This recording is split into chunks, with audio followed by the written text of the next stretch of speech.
You just paid thousands of dollars for a luxury cruise through the Persian Gulf. You are docked in Dubai, sipping drinks by the pool, watching the skyline light up at sunset. And then, at 3 in the morning, your phone screams with an emergency alert telling you to seek immediate shelter from incoming missiles. That is exactly what happened to roughly 15,000 passengers on 6 different cruise ships in late February 28, 2026. They booked vacations. They got a war zone. When the United States and Israel launched coordinated strikes against Iran on February 28, 2026, Iran fired back with ballistic missiles and drones targeting cities across the Gulf. The Strait of Hormuz, the only way out by sea, was declared closed. Airspace was shut down, flights were grounded, and 6 cruise ships sat trapped in the ports of Dubai, Abu Dhabi, and Doha, with nowhere to go and no way to get their passengers home. But the scariest part of this entire story? A missile actually struck the water right near one of those ships, and the passengers were still on board. This is how thousands of vacationers ended up trapped at sea in the middle of the biggest military conflict the Middle East has seen in decades. To understand how this happened, we need to go back a few weeks. This crisis did not come out of nowhere. The warning signs were everywhere. People just were not paying attention. In January 2026, President Trump announced a massive military buildup in the Persian Gulf, including the USS Abraham Lincoln Carrier Strike Group, in response to Iran's crackdown on internal protests. Tensions were already running high. Then on February 3rd, 6 Iranian Revolutionary Guard gunboats tried to intercept a US-flagged oil tanker passing through the Strait of Hormuz. A US F-35 fighter jet shot down an Iranian drone that approached the carrier group in the Arabian Sea. That was the first real flashpoint. But it got worse. On February 20th, Trump gave Iran a 10-day ultimatum to agree to a nuclear deal.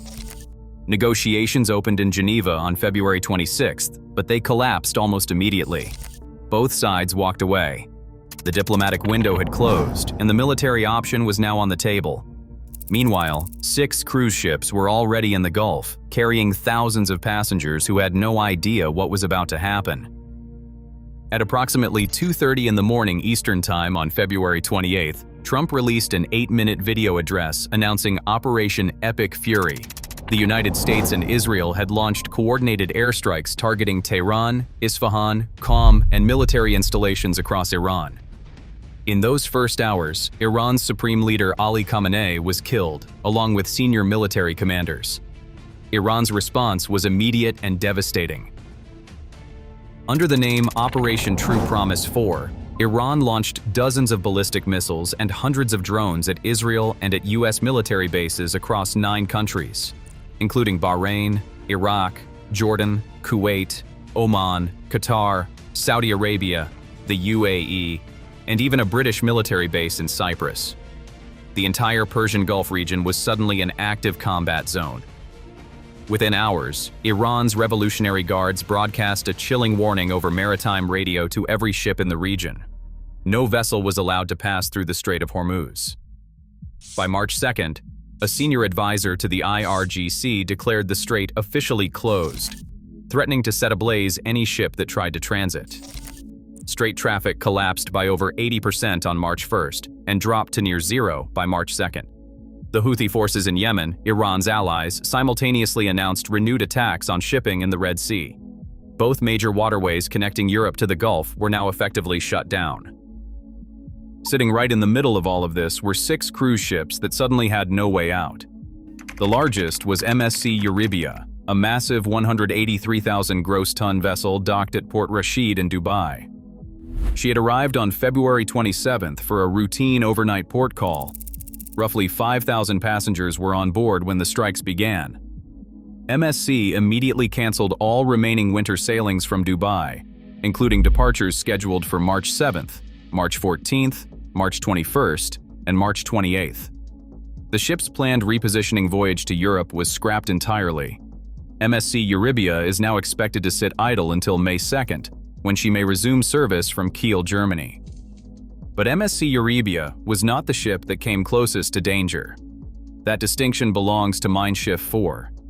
This TUI Cruises vessel, carrying about 2,500 passengers and 1,000 crew members, was docked at Port Zayed in Abu Dhabi. On the afternoon of March 1st, a missile struck the water not far from the ship. Black smoke rose over the port. 2 Iranian drones crash-landed inside the port complex itself, hitting a shipping warehouse at the adjacent Al Salam naval base and setting shipping containers on fire. Passengers were immediately ordered to gather in the ship's main theater. TUI banned all outdoor access, shutting down the pool area, closing every balcony, and locking every exterior deck. The crew began assessing how much medication passengers had on hand and whether there were enough baby supplies aboard, because they were preparing for the possibility of being stuck for a week or more. German newspaper Bild reported that families with children were losing their composure inside the theater. Passengers were panicking, crying, afraid of another impact, and nobody had answers about when or how they would get out. If you are watching this and thinking that sounds terrifying, imagine being one of the parents in that theater holding your kid while drones are hitting the port outside. But the experience was surreal across all 6 ships, not just Mein Schiff 4.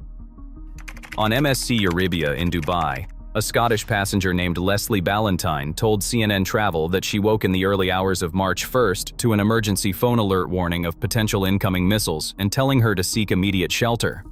Her partner slept right through it. She later described watching missile interceptions from the ship and hearing loud bangs echoing across the water. That same evening, the ship held a scheduled white party with food, drinks, and dancing. The party went ahead as planned. Ballantyne said the energy was incredible, that people were bonding over the shared insanity of the situation. Another MSC Euribia passenger, Sharon Cockram, captured something more emotional. She told reporters she was desperate to get home because her daughter was heavily pregnant with her first grandchild. She never imagined she would get caught up in something like this. It was the kind of thing you watch on television from the safety of your living room. Over in Doha, the situation on Celestyal journey was especially difficult for families. A Russian passenger named Polina was traveling with her husband and their 3-year-old daughter. On February 28th, they heard air raid sirens and watched Iranian missiles being intercepted by Qatari air defenses from the ship. Her daughter started crying. So did the other small children aboard.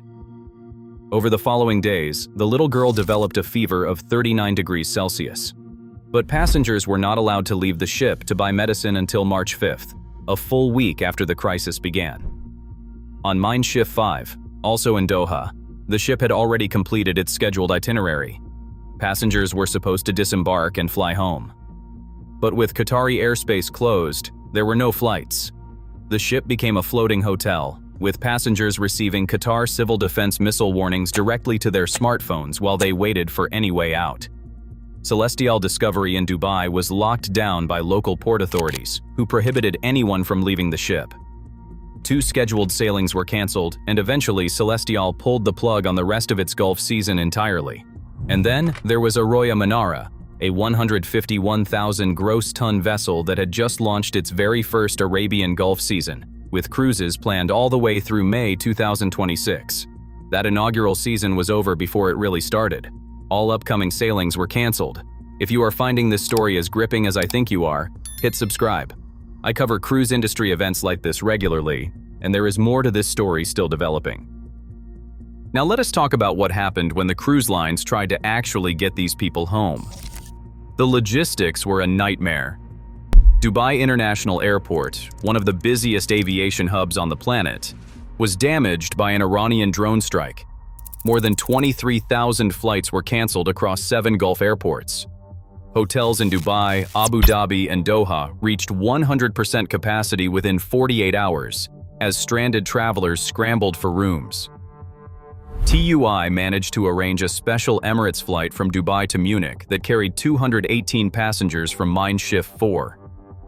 MSC started exploring charter flights from Dubai, Abu Dhabi, and Muscat in neighboring Oman, which was outside the immediate conflict zone.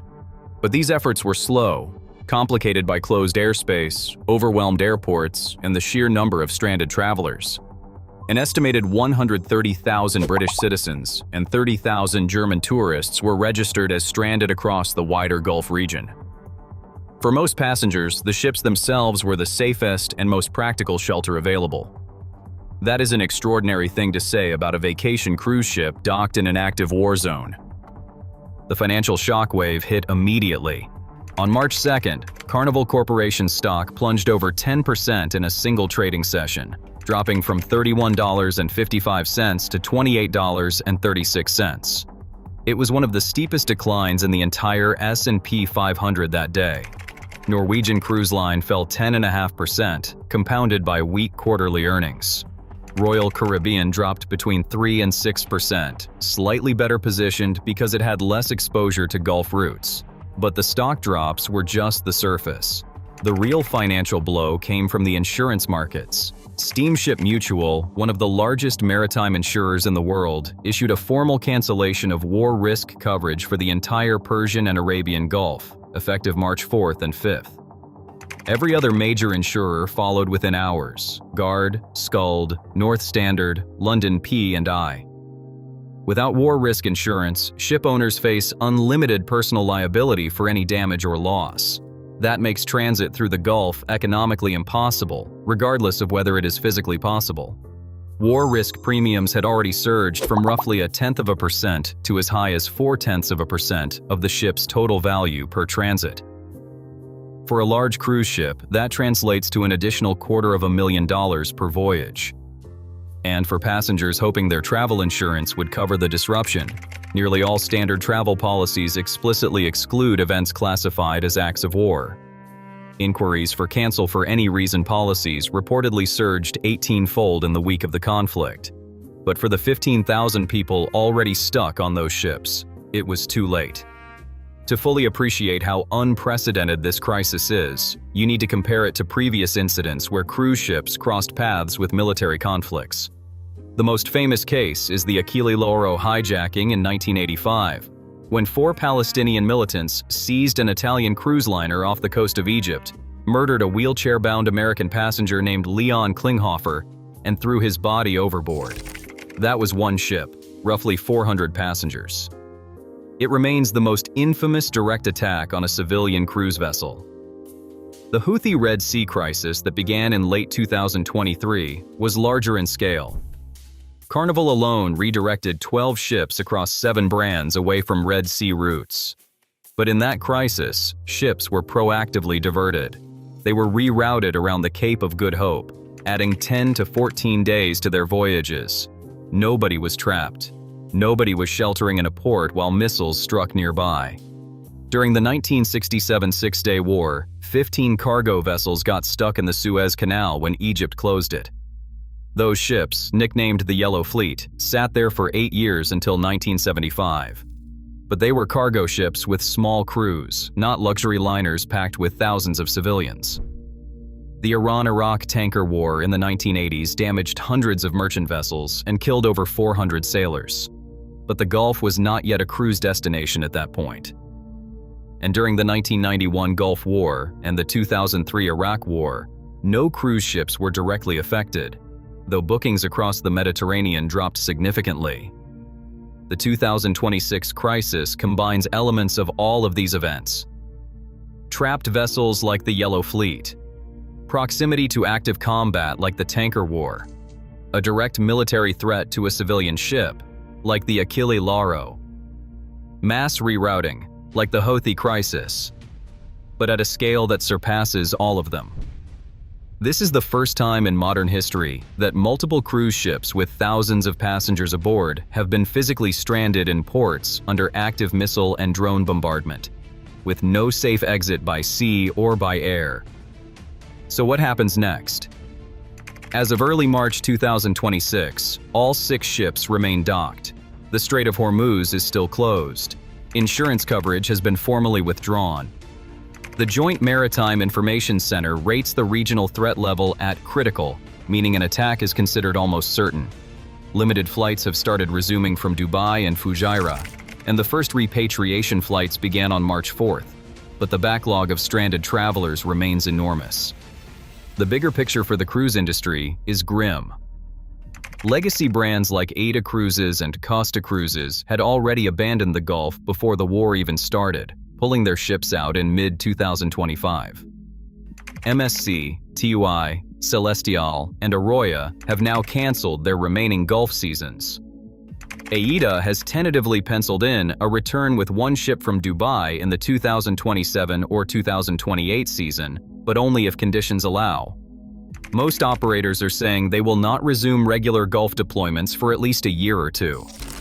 The Red Sea and Suez Canal, which once served as the critical bridge between European home ports and Arabian Gulf winter seasons, have been off-limits to cruise ships since late 2023.